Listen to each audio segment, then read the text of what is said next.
The National Construction Authority is banking on the National Building Code 2022 to bring about sanity in the construction industry.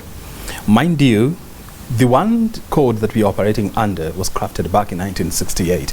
And so this document that I'm holding here, the National Building Code for 2022, is one document that is going to be very critical going forward in bringing sanity back into the construction industry. We want to talk to Engineer Maurice Okech. He's the Executive Director at the National Construction Authority. He's going to take us through this document and the changes that are expected as a result of this critical document. Thank you very much, Engineer, for finding time to be with us here. First of all, help us understand, what is a building code? Thank you, O'Brien, and as well as the KBC fraternity for finding this opportunity to get us to this space of the building code. National Construction Authority, as you know, is a construction industry regulator charged with the mandate of oversighting and coordinating the development construction industry in Kenya. So one of the legislative documents we've been working on as a regulation document is the National Building Code 2022, which is now 2023, because it started a while back, and it is intended to replace the 1968 Building Code. 1968, that is more than 60 years almost. And a building code basically is a document that has standards of how things are supposed to be done. Standard of design, standard of construction, standard of operation, standard of maintenance, as well as standard of repair. And it's supposed to be prescribed in a manner that wherever anyone is doing should be conforming to that particular standard that is prescribed in the building code. So basically that's essentially what the code does. There are 344 pages in this document. It has to be this big. Well, if you look at what the standard the building code is trying to bring to us in this space, which will of course enhance quality, will enhance safety of the built environment, the 344 pages is a description of everything you can think about when you talk about the building sector. Mm-hmm. Number one, it has 517 clauses, different clauses, from 17 that comes to 344 pages. Out of those clauses, they are again classified into 25 different chapters. So we have 25 chapters, and in each chapter we have different clauses, and all those clauses occupy 344 pages. Now, the reason why it is like that, every component of a stage of construction in terms of building is captured in there. For instance, when you talk about site investigation, that is a geotechnical analysis. The requirement that before you design a foundation of a building, there is need to do a geotechnical analysis or geotechnical survey. That is captured there. It also captures, after the survey is done, the design aspects. And for you to design, what are some of the things you need to have or to do to make the design functional and responsive to the environment, to the user, and to the comfort of the occupants. It also has an aspect of, within the design, you have various design components. We have architectural design, for information, the beauty and the space and the aesthetics of a building. It defines the siting. When you have a parcel of land, how that building should sit on that space, the setbacks or the space you need to leave between the boundary and the building, and as well as the positioning of the openings like doors, windows. When it goes to the structural design, it tells you what you can do, which kind of codes which you can use, because it also defines the codes of practice. These are now the ones that the engineers will be using, the structural and civil engineer will be using to design the foundation, design the columns, the pillars, design the beams, the ones that are running horizontal, that are supported on the pillars or the columns, and the slab, which you can say is like a plate, horizontal structural element that sits on the beams, as well as the roof. It also says, for mechanical designs, what you can do in terms of lift design, what you need to provide in terms of how many floors you need to provide lift for. It also provides for electrical designs and so on and so on. In the design space, when you talk about maintenance, it also talks about the need to maintain the building periodically. And of course, every 5 years, there need to be a defined maintenance. So it's not something that the discretion of the building owner, but it's now defined in the code. The reason why, again, it's also big is because it's capturing every part. For instance, if a construction worker, like a mason, this person who puts stone on top of another, or this person who does plastering, or this person who does concrete, the mason, if he does his masonry work, it's also prescribed there. So the code has got every component of every building industry player you can think about.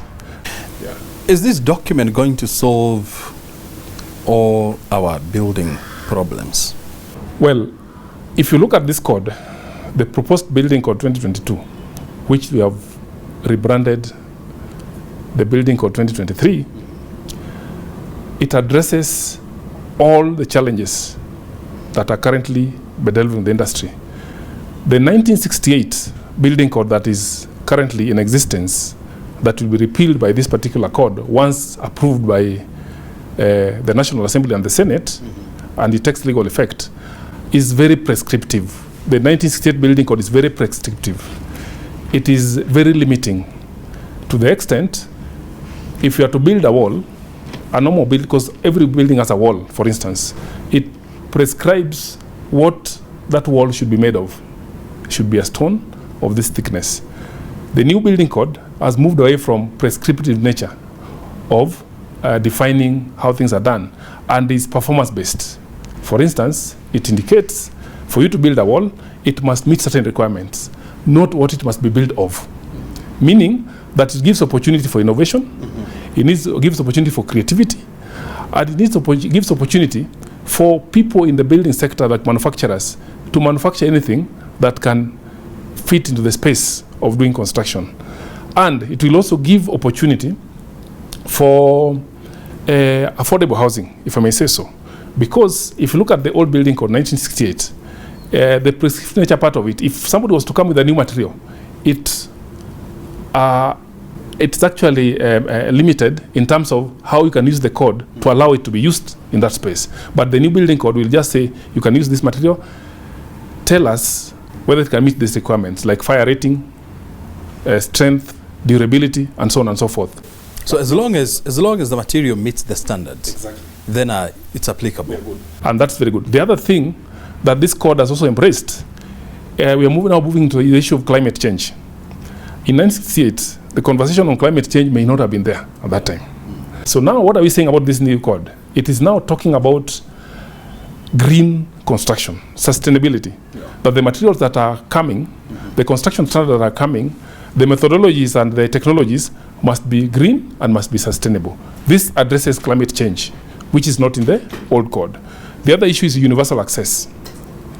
If you were to go to many buildings that were done in the earlier days, you would notice that designs were done as if everyone was capable and able to move into and out of those buildings. But things have changed. Yeah. Now we have to allow for universal access. This particular code embraces that. That is not in the old code. So those are some of the advantages or the changes that this new code is going to address. And the issue of health and safety is also clearly pronounced or captured in this new code.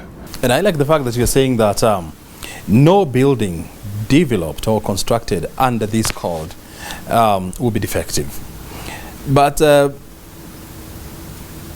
we live in a country where, so many buildings would be declared to be unfit or defective. Does this document address that problem? Actually, this particular code speaks to the nature of the defect we've identified. This code is widely consultative in terms of stakeholder input. We even went beyond the technical realm of the stakeholders, as we may call it. We even went to the softer issues, where we even reached out to, you can call them the public health practitioners. We went beyond, far and wide. So to the extent that everything that has affected the building construction industry that you see today has been captured here as a way of mitigating those issues. So going forward, and using this strictly in full compliance, we do not expect to have those defects appearing anymore. So this is the cure.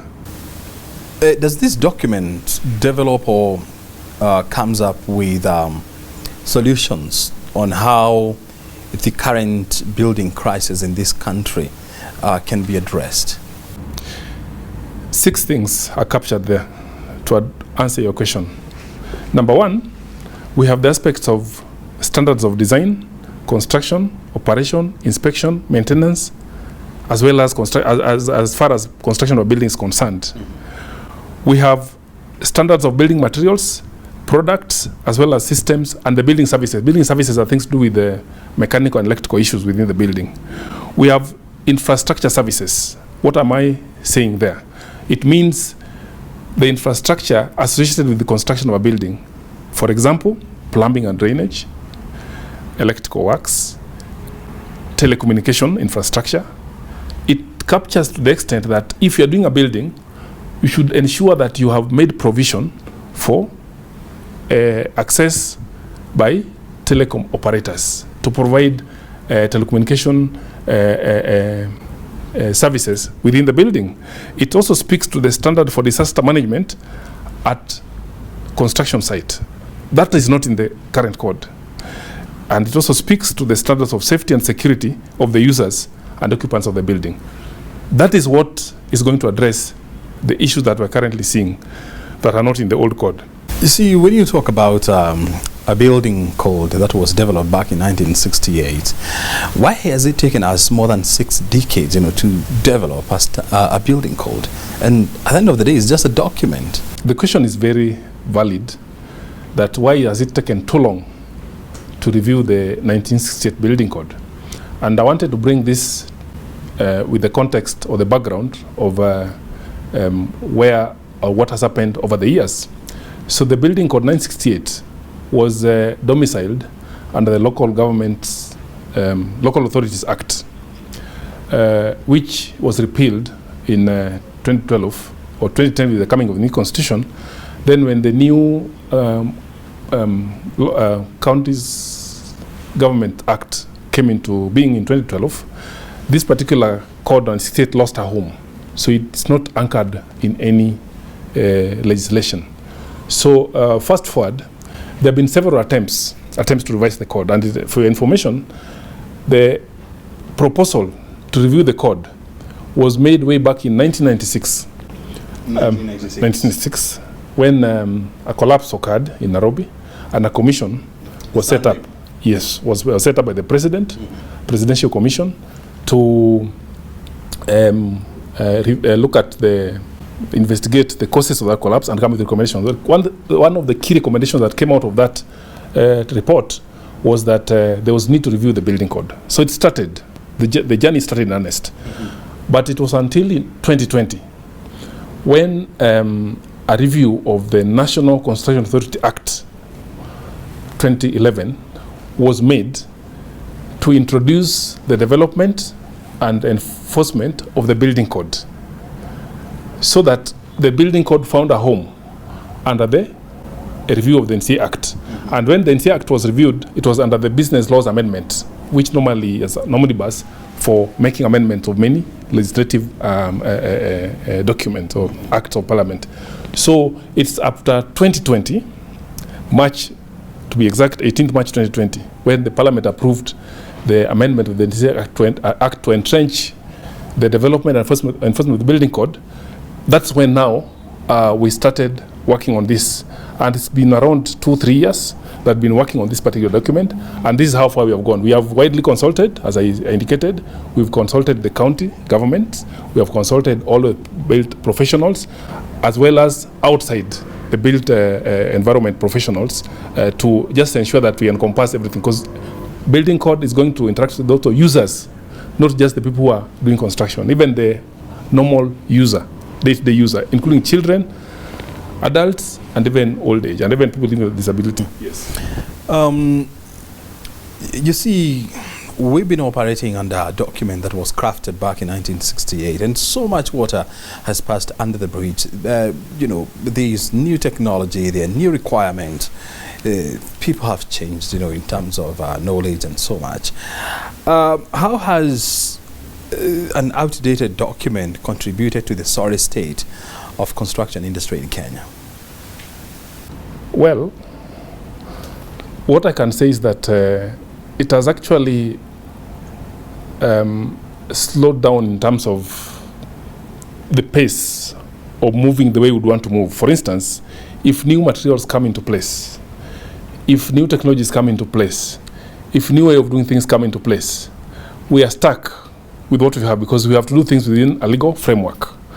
And it is because of that limitation that you have seen a number of, I can say, non-compliance nature of the industry has been at that level, where you find that because people want to move, but we are still using the code that was developed in 1968, it's like we are a bit not moving at the fastest pace we would want to move. So, as I may say, if I may flip your question, it's to focus that this particular new code will be the panacea, will be the solution to those challenges that we have seen in the past years in the industry. But will it be in a position to undo the mess? Well, the already done mess? Well, you know, they say laws cannot be applied retrospectively. From the moment it is approved, we also have to allow for transition period, because you cannot approve today and start running with it tomorrow. So for the buildings which have started, we say, okay, if there's something we can do to make it conform or align it with whatever is being approved, so be it. But for the new one starting, I can assure you, definitely they must start with the new code. If this document is, comes to force, and I know that you've talked about, having this document coming into force between July and September this year. So assuming that your desires are granted, how long should we work with this document before we again sit down and say, now we need to review the Building Code 2023? Very good question. Now, what is missing in the old code, 1968? There was no clear provision or an intentional provision to make it self-reviewing or a mandatory requirement to have it reviewed. This particular code has in itself a provision that gives a mandatory review after every 5 years. After every 5 So every 5 years, we'll be sitting down as professionals. Reviewing this. Yes, and reviewing this. So it's mandatory. And it's not at the discretion of the authority or anybody else. It's actually entrenched in the regulations once approved. I mean, we've been talking about this document since 2020. I know it has been a long consultative process, but must it take that long? Well, knowing too well that construction is still going on, and it is a question of life and death. It is good to appreciate that the journey taken so far is very, very impressive, and we've really covered almost the entire ground. What is now waiting for us is to land, and I think you're asking, why is it taking so long to land? And I've indicated that our aim is to have this particular document up and running, approved by month of September. And we're already moving very fast. We're already in July, we have August, and September is not far from here. It's about 2 months from now. So what we are saying is that the stages left are actually stages that are legislative in nature, in the sense that for a regulation to be published, it has to go through Parliament, the Committee of Delegated Legislation, and that happens after the Minister. under which this document is being published, because this document is a ministerial document. We are working as agents on it, but the minister, once this document is published by the minister in the Kenya Gazette, it's expected that within 7 days of publication, the minister will notify both houses, the National Assembly and the Senate, that this particular document, the building National Building Code 2023, has been published. Then the two speakers are expected to, having received the notification from the minister following the publication, to commit those letters to the relevant committees in both houses. Those committees are expected to sit, deliberate, look at it, and if they're happy, they prepare the report, come to the floor of Parliament. Parliament, once approves, that's the Senate and National Assembly, we are good to go. Now, the part that is remaining, that is pending... and all that has happened? The part that's remaining, that's pending, the reason publication is pending, is because this document, once presented to Parliament through gazettement, must not change by either adding a comma, full stop. It remains the way it is. And to avoid the risk of publishing that document and having it returned back because there was need to amend one or two things, it is good to engage both houses in what we call a pre-publication scrutiny. And that's what we have done with the Senate. We are now engaging National Assembly also to do the same pre-publication scrutiny. Once we get their comments, those comments will be pre-incorporated, so that by the time the minister is now publishing this document in the Kenya Gazette and notifying the speakers that it's been published, it's expected that if they're happy with it, it should be approved. So it's just that stage of, that last back and forth. Yeah, consultative last stage with the National Assembly or the legislative arm, so that at least the document can go through. How does this document address the issue of quacks within the construction industry? This particular document speaks to the standards of materials, standards of construction, and standards of technologies, and as well as design and maintenance. If you get that, what I'm coming to, when it comes to the people working on it, they are now regulated by others. For instance, we expect the architect to use this document to carry out the design as per the code, isn't it? Because the code prescribes how things are supposed to be done and where. Now, the engineer also supposed to use the document to carry out the design.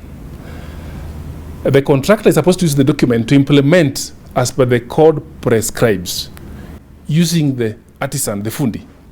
Now, the engineer is regulated by Engineers Board of Kenya. The architect is regulated by the Board of Registration of Architects and Quantity Surveyors. The contractor and the construction worker is regulated by National Construction Authority. So if you look at the issue of quacks, the quacks per se will be dealt with by the respective regulators so that they work the way the code prescribes. So the code is supposed to be the integrator by all these regulators to check that the people they have licensed are working as per the code. So the code will be will be like a reference document to ensure that if I'm going to take action against a contractor for not having followed the code, that's the code that I'll be taking action against. So that's how it will read out substandard works. It will read out issues of quacks and so on and so forth. And how will this document deal with the challenges of substandard materials?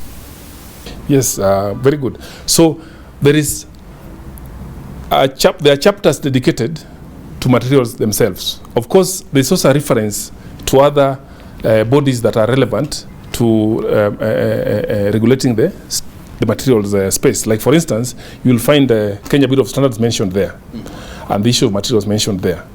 What we are saying is that because the code has a clause, so if you, for some reason, you've not complied with the code, it's just that part that we made reference to, that you have defied this particular one as per this clause of the code, which currently is non-existent. And the issue of climate change, of course, is becoming a critical conversation. And we know that the construction industry is a major emitter of green gas emissions. Does this document address that issue? Very good. So this document has got a whole chapter addressing the issue of green or sustainable construction. This is where the climate change issues are addressed. It is looking at construction today that will address the generations of tomorrow. Because that's what green construction is all about. We do not want a scenario where the construction done today, those who are coming after us will be asking, so what were these people thinking about when they're doing this construction? So issues of environmental sustainability, issues of social sustainability, and even economic sustainability is addressed in this particular document, to the extent that climate change issues are taken care of. So there's a whole chapter dedicated to the climate issues in the code. And also the issue of technology. And I know the world is moving very fast when it comes to technological advancement and in the construction industry. Right now we are having 3D printed houses. We're having artificial intelligence now taking charge of construction.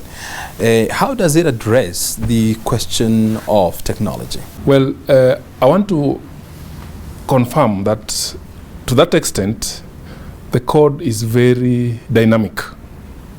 It's very dynamic in the sense that it has seen the future, and it has also looked at the past, and it's also at the present, and it is seen that if there is an industry that is always ever changing, it's the construction industry in terms of new materials, new technologies, new way of things doing things. So it must remain innovative. So how does the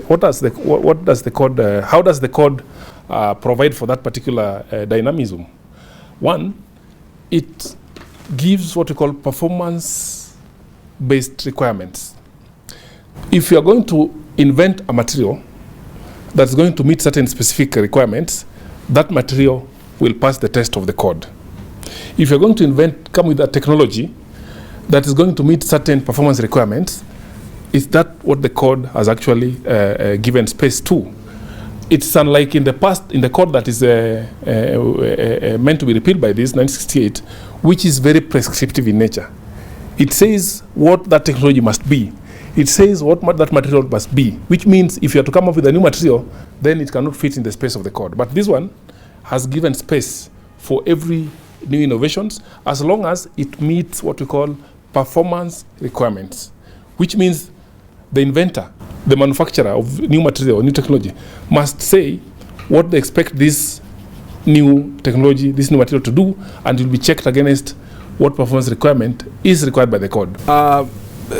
As we come to the end of this interview, paint for us how the construction industry would look like post the National Building Code 2023. Very good. I see with the approval of the code, once it takes effect, I see a very organized construction industry.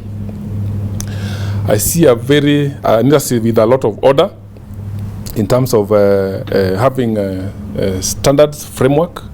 I see a construction industry that is safe, and I see a construction industry that is of very high quality and will serve the needs of the people of Kenya. That is what I see with this code taking effect once it is approved by the National Assembly and the Senate. Let me take this opportunity to thank you and KBC and giving us this opportunity as National Construction Authority to highlight what the new code is all about and to let the citizens know that there is something good coming. And I'm looking for and asking for support on each and everyone. Once this particular building code takes effect, we will all be positively impacted. And how do we get impacted positively? by ensuring that we comply with what the code says.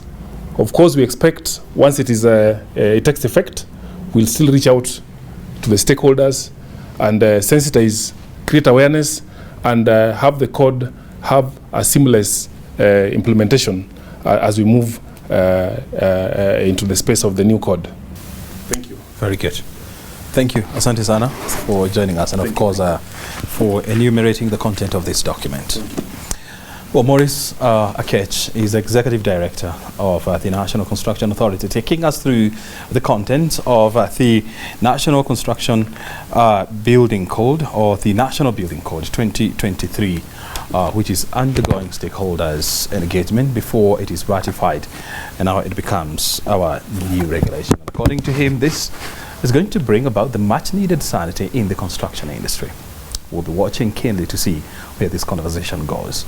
My name is O'Brien Kimani. You've been watching Inside Government. Thank you for your time. Have a good afternoon.